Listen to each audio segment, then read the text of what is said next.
चलिए हम अपने डेस्कटॉप पे आ जाते हैं और फायरफॉक्स ब्राउज़र को ओपन कर लेते हैं। ओपन करने के बाद हमें सर्च बार में हम edistrict.up.gov.in को टाइप करेंगे। टाइप करने के बाद हम इंटर की प्रेस करेंगे। इंटर प्रेस करने के बाद ई-डिस्ट्रिक्ट का पोर्टल खुल जाएगा। पोर्टल खुल जाने के बाद आपको सबसे टॉप पे 4 ऑप्शन दिखेंगे। पहला ऑप्शन ई-डिस्ट्रिक्ट लॉगिन का होगा, दूसरा सिटीजन लॉगिन ई साथी का होगा, तीसरा है जीएवी पंजीकरण और चौथा एसएसडीजी लॉगिन। ये 4 ऑप्शन आपको ऊपर मिलेंगे। लेकिन अगर आपके पास ई-डिस्ट्रिक्ट यूजर आईडी पासवर्ड है तो आप यहां से कर सकते हैं, अन्यथा सिटीजन लॉगिन ई साथी पे जाके अपना रजिस्ट्रेशन करिए, आपको वहां से यूजर आईडी पासवर्ड मिल जाएगा। यहां से भी आप कर सकते हैं। ये लिमिटेड होता है, कुछ ज्यादा नहीं कर सकते हैं आप, लेकिन ई-डिस्ट्रिक्ट से आप जितना चाहें उतना कर सकते हैं। ये कमर्शियल तरह से हो गया, ये पर्सनल यूज के लिए हो गया। घर में किसी का बनाना हो, खुद करना हो तो आप सिटीजन लॉगिन से रजिस्ट्रेशन करके वहां से कर सकते हैं। प्रोसेस आपका सेम है दोनों का। जैसे कैसे किया जाएगा, चलिए हम ई-डिस्ट्रिक्ट पे लॉगिन करके देख लेते हैं।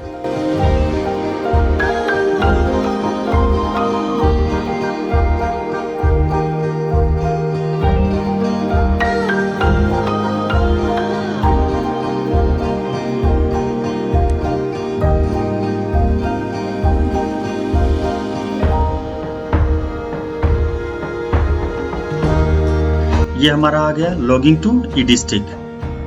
और इसमें देखिए पहला state admin, district DSP admin, approval authorities, verify authorities. तो हमारे पास CSC e district user ID password है, तो हम उस पर क्लिक करके अपना यूजर आईडी और पासवर्ड डाल लेंगे। देखिए एक बार चेक कर लेंगे, हमने सब डाल दिया हाथ में। अब कैप्चा कोड डालेंगे। कैप्चा कोड डालने के बाद हम सबमिट पर क्लिक करेंगे। सबमिट पे क्लिक करने के बाद अब ये हमको ई-डिस्ट्रिक्ट के पोर्टल पर लेके चला जाएगा। यहाँ पे आपको home, inbox, status, acknowledgement receive, pending application list ऐसे दी। यहाँ पे आपको बहुत सारे ऑप्शन मिल जाएंगे। महिला कल्याण और बाल विकास, दहेज उत्पीड़न की महिला वित्तीय सहायता, दहेज उत्पीड़न कानूनी, ऐसे बहुत सारे ऑप्शन है महिलाओं के लिए, यहाँ से आप कर सकते हैं। इस साथी में आपको ये चीजें नहीं मिलेंगी। विकलांग और समाज कल्याण के लिए में आ जाएंगे, यहाँ पे भी बहुत सारा ऑप्शन आपको मिल जाएगा।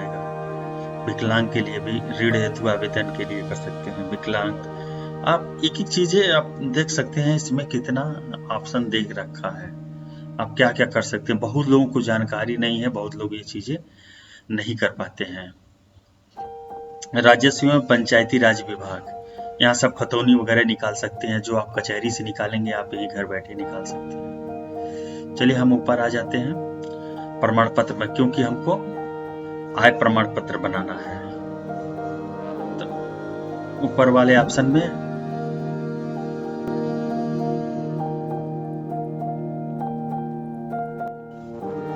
आपको जाति प्रमाण पत्र अंग्रेजी में, हिंदी और अंग्रेजी दिया हुआ है। आय प्रमाण पत्र, निवास प्रमाण पत्र, विकलांग प्रमाण पत्र और हैसियत प्रमाण पत्र। तो हमको क्या जरूरी है, हमको पेंशन के लिए आय की जरूरत पड़ती है, तो हम आय प्रमाण पत्र बनाएंगे। तो हम जाएंगे आय प्रमाण पत्र पर क्लिक करेंगे। आय पे क्लिक करने के बाद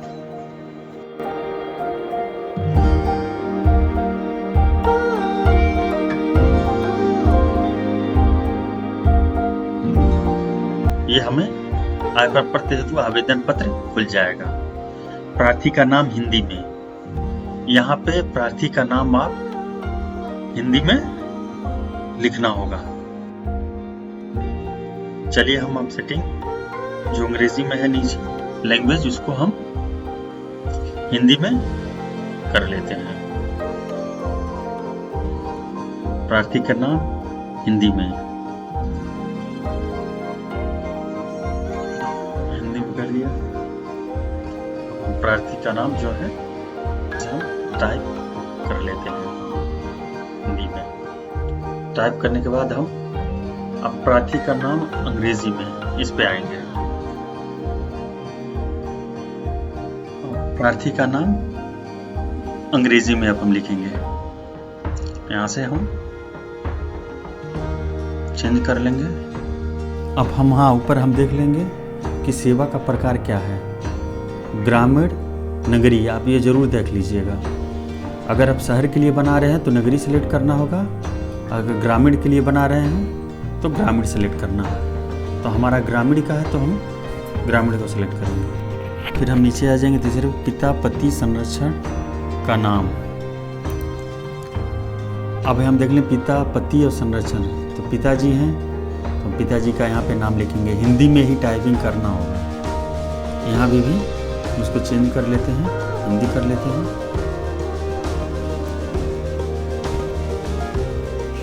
चलिए लिख लेते हैं पिताजी का नाम। अगर जिंदा है तो फिर नहीं है, अगर मर गए हैं तो स्वर्गीय आगे लगा देंगे।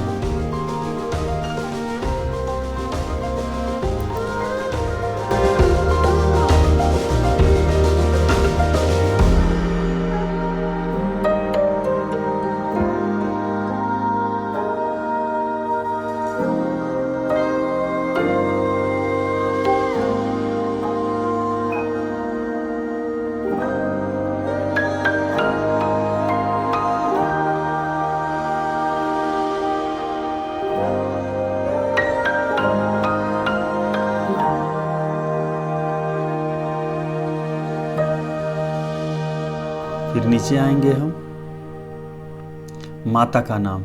हम माता का नाम भी हिंदी में ही टाइप करेंगे। चलिए हम टाइप कर लेते हैं।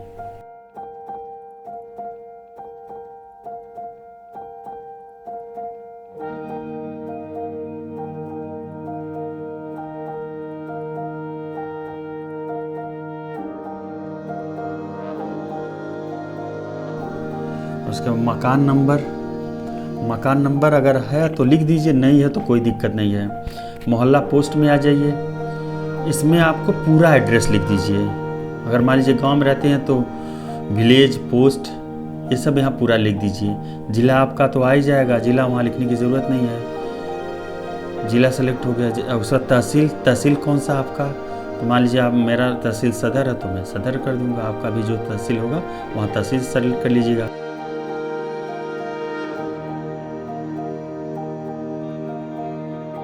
ग्राम सभा सेलेक्ट कर लीजिएगा। अस्थाई पता क्लिक करेंगे तो यहाँ पे आपका पूरा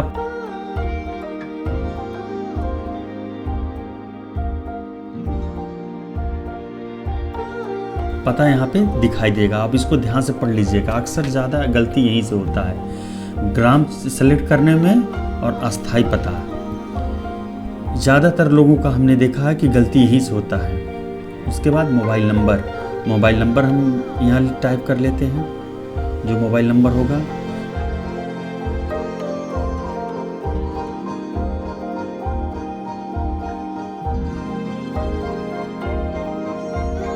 व्यवसाय, इनका व्यवसाय क्या है।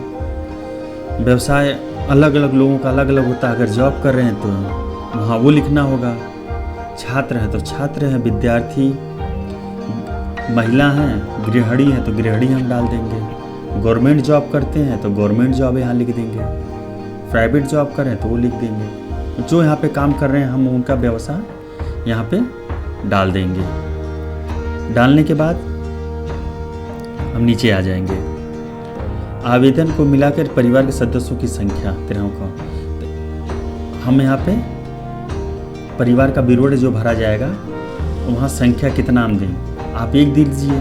अगर आप जितना देंगे वहाँ पे नीचे उतना लिखना होगा, तो आप सिंपल 1 टाइप कर दीजिए, सिर्फ 1 लोगों का विवरण दे दीजिए। घर में किसी का भी जो कमा रहा हो, जो मुखिया हो, उनका विवरण आप दे दीजिए। परिवार सदस्य का नाम देखिए, 1 हमने डाला तो 1 क्रम संख्या में आ गया। अगर हम 2 डालते तो 2 दिखाई दे देता है यहाँ पे।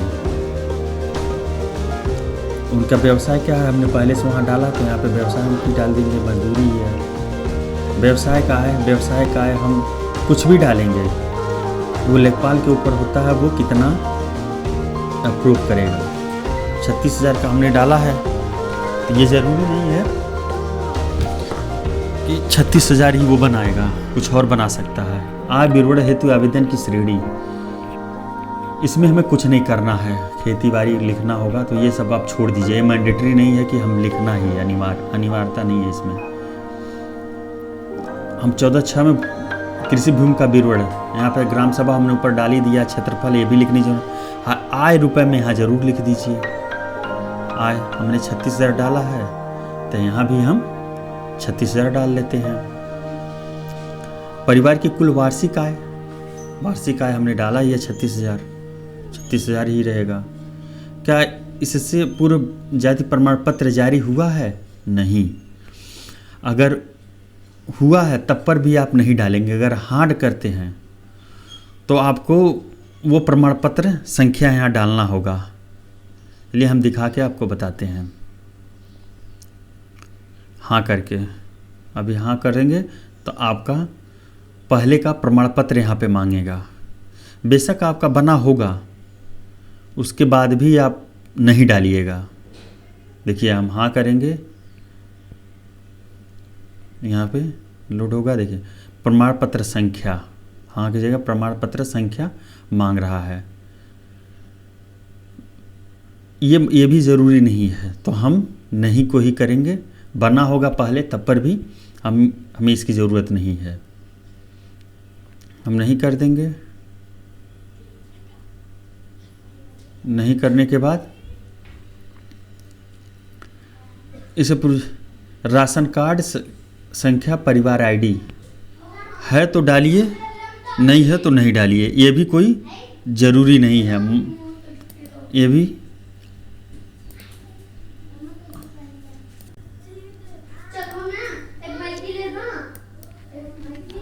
परिवार राशन कार्ड परिवार आईडी में इसमें ज़रूरी नहीं है कि हम ये डालें, तो इसको भी हम छोड़ देंगे, वो डालेंगे। अब 18 में देखेंगे आवेदन शुल्क का भुगतान कर दिया, तो हमें हाँ ही करना है, नहीं, क्योंकि हमें आवेदन का शुल्क जमा वैसे भी करना है, तो हम आवेदन का शुल्क यहाँ पे हाँ पे रहने देंगे। ये हो गया। अब हम आएंगे प्रमाण पत्र बनवाने का कारण, तो इस पर विकल्प चुने। इसमें विकल्प अगर दिया होगा तो ठीक, नहीं दिया हो तो आगे। शिक्षण संस्था में प्रवेश हेतु, अगर एडमिशन करा रहे हैं किसी संस्था में तो इसको सेलेक्ट करेंगे। छात्रवृत्ति हेतु, छात्रवृत्ति के लिए है। यहाँ पे हमें क्या करना है, पेंशन के लिए बनाना है, तो हम क्या करेंगे, यहाँ अन्य पे क्लिक करेंगे। अन्य पे क्लिक करेंगे तो यहाँ साइड में एक ऑप्शन खुल जाएगा। देखिए नीचे बगल में हमने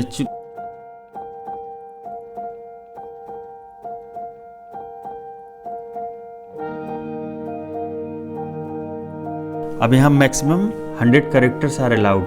अब यहाँ पे हम अन्य पे क्लिक किए हैं, किसके लिए बनाना है, तो हम लिख देंगे यहाँ पे पेंशन हेतु। अगर विकलांग के लिए बनता तो विकलांग पेंशन होता, तो यहाँ पे पेंशन हेतु, वृद्धा पेंशन के लिए या विधवा पेंशन के लिए, तो हम सिर्फ पेंशन हेतु लिख देंगे। लिखने के बाद हम संलग्न करना है, क्या टेस्ट करना है, तो यहाँ पे पहला फोटो पे, फोटो 20 KB से ज़्यादा नहीं होना चाहिए। आपका फ़ोटो 20 KB से ज़्यादा नहीं होना चाहिए। अब हम चूज करेंगे। चूज करने के बाद यहाँ पे देखेंगे इनका 19.3 KB का है। प्रॉपर्टी पे जाते हैं, प्रॉपर्टी में देखिए साइज 19.3 KB है और साइज ऑन डिस्क पे 20 KB है।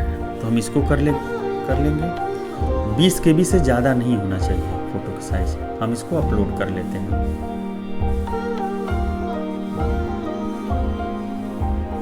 अपलोड हो जाने के बाद हम दूसरा संग्रह शीर्षक पर स्वप्रमाणित घोषणा पत्र, ये 100 KB से ज़्यादा नहीं होना चाहिए आपका। इस पर क्लिक करते हैं घोषणा पत्र को। ये देख लिए 84.5 KB का है, ये 100 KB के नीचे है। हम इसको सेलेक्ट कर लेते हैं। सेलेक्ट करके अपलोड, इसको भी अपलोड कर लेते हैं।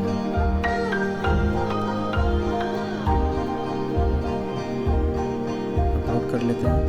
उसके बाद दोबारा आते हैं और इसमें राशन कार्ड की छाप रहती है। राशन कार्ड लगा सकते हैं, वेतन पर्ची, अगर जॉब कर रहे हैं, सैलरी कर रहे हैं तो वहाँ की पर्ची लगा सकते हैं। तो हमें अन्य पे क्लिक करेंगे क्योंकि आधार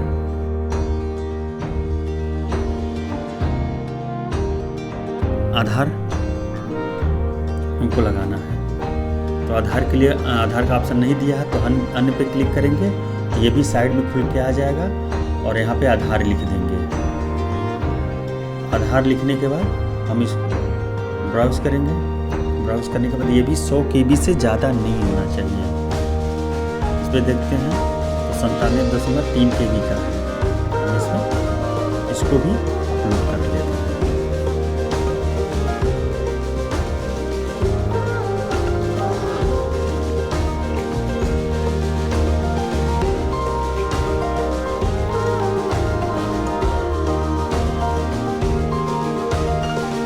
ये भी अपलोड हो गया, तीन चीज़ें अपलोड हो गई। हम एक बार ऊपर पीछे देख लेंगे सब कुछ सही है ना। और सिक्योरिटी कोड हम यहाँ डाल देंगे। सिक्योरिटी कोड डालने के बाद हम दर्ज कर लेंगे। सब कुछ सही है तो हम दर्ज कर लेंगे। दर्ज करने के बाद ये आवेदन पत्र हमको मिल गया। इसमें देख लीजिए सब कुछ सही है, एक बार मिला लीजिए। अगर आपका सब कुछ सही है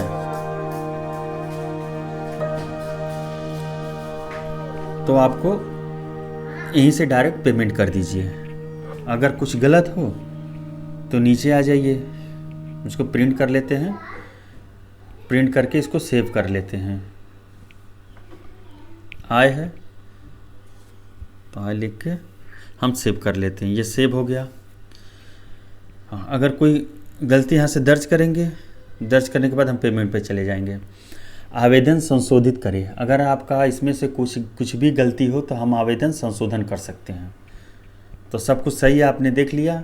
हम दर्ज पे क्लिक करेंगे। दर्ज कर लेंगे तो ये BLS पे लेके चला जाएगा।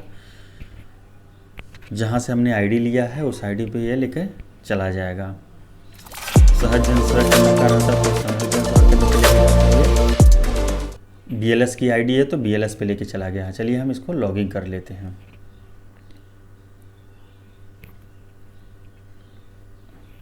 लॉगिन कर लेते हैं। लॉगिन करने के बाद ये डैशबोर्ड खुल गया। वेरीफाई और पासवर्ड है, यहाँ से हम नीचे कन्फर्म पे क्लिक करेंगे। बैलेंस चेक कर लेंगे। बैलेंस है ना 507 रुपये, 450 रुपये ऊपर होना चाहिए। तो हम कन्फर्म पे क्लिक करेंगे। क्लिक करने के बाद अब हम यहाँ देख लेंगे एप्लीकेशन नंबर, सर्विस अमाउंट 30 रुपया का आ रहा है। VLE कमीशन कितना बन रहा है 15 रुपया। टैक्स कितना कटेगा 2 रुपये 94 पैसे। और डिडक्शन अमाउंट 17 रुपया 94 पैसे। हम जो टैक्स कटेगा वो हमारे में से ही कटेगा। तो 17 रुपया 94 पैसे कटेंगे। लगभग आपको 12 रुपये 30 रुपये में से कमीशन मिल जा रहा है। एक बार हम प्रोसीड करेंगे। ये हमारा ई-डिस्ट्रिक्ट पे लेके चला गया, पेमेंट सक्सेसफुल हो गया। अब proceed forward to approval authority, हम इस पर क्लिक करेंगे। क्लिक करने के बाद हमारा रिसिप्ट जनरेट हो गया। यहाँ पे हस्ताक्षर या मोहर यहाँ पे आप चाहे तो दे सकते हैं, नहीं तो आप इसको प्रिंट करके वैसे भी दे सकते हैं कस्टमर को। देना चाहते हैं तब, नहीं तो छोड़ दीजिए। चलिए हम प्रिंट कर लेते हैं, प्रिंट करके इसको भी सेव कर लेते हैं कि हमारा पेमेंट ये सक्सेस हो गया है।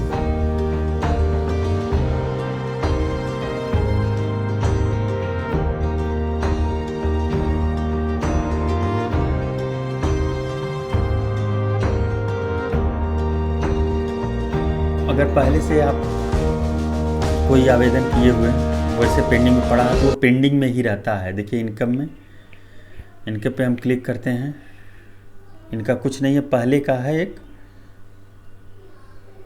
देखिए हम क्लिक करके दिखा देते हैं आपको। डोमिसाइल में इतना सारा पेंडिंग में पड़ा है, ये पैसा पेमेंट नहीं हुआ है। कास्ट में भी पैसा पेमेंट नहीं हुआ है। इनकम में सिर्फ एक बचा है, एक हमने अभी भरा है, उसका पेमेंट कर दिया है। इस पर क्लिक करेंगे, देख लीजिए ये दूसरे का है, इनका पेमेंट अभी नहीं हुआ है। पेमेंट करेंगे तो हम दर्ज पे क्लिक करेंगे और यह BLS पोर्टल पे चला जाएगा और वॉलेट से हमारा पैसा कट जाएगा, इनका भी पेमेंट हो जाएगा। चलिए हम इनको बाद में कर लेते हैं। बहुत बहुत धन्यवाद आप लोगों का। प्लीज़ आप अगर हमारे चैनल पर नए हैं तो सब्सक्राइब ज़रूर कर लीजिएगा। लॉग आउट कर लेते हैं। धन्यवाद।